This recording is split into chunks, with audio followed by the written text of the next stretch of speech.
নমস্কার, সুভদ্রা রান্নাঘরে আমার সকল দর্শক বন্ধুকে জানাই স্বাগত। আমি শিউলি। আজকে দেখো আমি একটা নতুন রেসিপি নিয়ে এসেছি। এটা হচ্ছে ছোলার ডাল বাটা। আজকে আমি একটা মুখরোচক রেসিপি বানাবো। হ্যাঁ, ছোলার ডাল বাটা নিয়েছি। তো তার মধ্যে আমি কি মিক্সড করছি সেটা তোমাদের আমি দেখাচ্ছি। আর দিচ্ছি একটু লবণ, সামান্য একটু চিনির দানা। এটা হচ্ছে হোমমেড গরম মশলা, হলুদ গুঁড়ো, কাশ্মীরি রেড চিলি পাউডার, আর এটা হচ্ছে তোমার গোলমরিচের গুঁড়ো। এগুলো সব একসাথে মিক্সড করে দিলাম।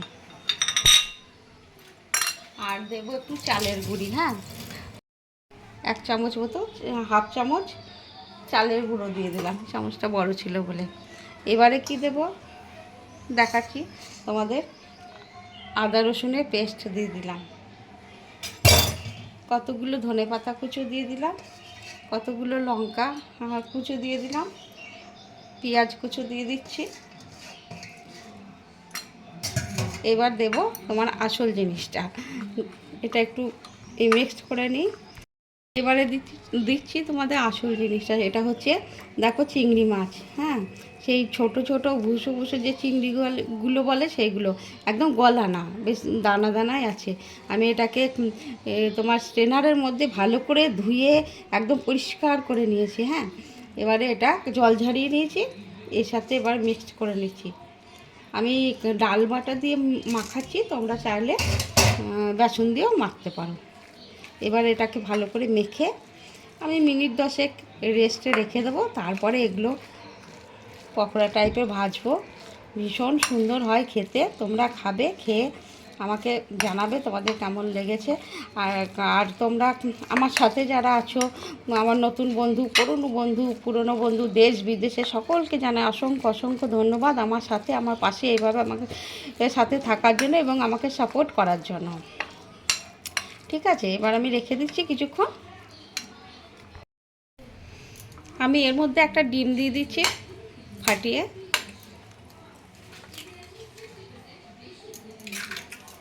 আমি এর মধ্যে কোনো বেকিং সোডা বা ইনো এসব কিছু দিইনি। আমি এটার মধ্যে ডিম দিলাম। ডিম দিলে ভীষণ মানে পকোড়াটা মুচমুচে হবে। চালের গুঁড়ো দেওয়া আছে আর প্লাস ডাল বাটা, বেসনও দেওয়া হয়নি, যার জন্য এটা ভারী সুন্দর হবে খেতে। এইভাবে একবার তোমরা বানাবে, বানিয়ে খেয়ে দেখবে, দেখে আমাকে জানাবে। বসিয়ে দিয়েছি, কড়াইতে তেল দিয়ে দিয়েছি। এবারে আমি আস্তে আস্তে একটা একটা করে ছাড়বো। দেখো তেলও গরম হয়ে গেছে, মিডিয়াম আছে আমি ভাজবো।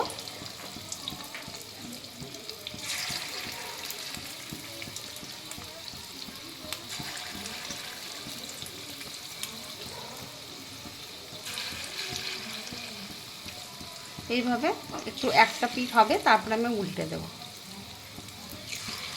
আর বড়াগুলো কেমন ফুলেছে দেখো, একদম একদম ফুটো ফুটে জালি জালি হয়ে গেছে না, ভারী সুন্দর হয়েছে। এবার আমি উল্টে দিচ্ছি। এক পাশ সব উল্টে উল্টে দিই। কারোর সাথে কারোর লাগছে না, কিন্তু ভারী সুন্দর হচ্ছে। আর বিয়ে বাড়ির মতন বাড়িতে সুগন্ধ বেরোচ্ছে, মনে হচ্ছে কি বিয়ে অনুষ্ঠান বাড়ির রান্না হচ্ছে। যাই হোক, তোমরা এভাবে একবার বানাবে, বানিয়ে খাবে। আর আমার চ্যানেলটি তোমরা যারা দেখছো প্লিজ একটা করে লাইক দেবে, লাইক দিয়ে শুরু করবে, আর পুরো ভিডিওটা দেখবে তোমরা। আর সাবস্ক্রাইব করবে, বন্ধুবান্ধব আত্মীয় স্বজনদের সাথে একটু শেয়ার করে দেবে প্লিজ। দেখো আমার পকোড়াগুলো ভাজা হয়ে গেছে, আমি এবারে তুলে নিচ্ছি। হ্যাঁ,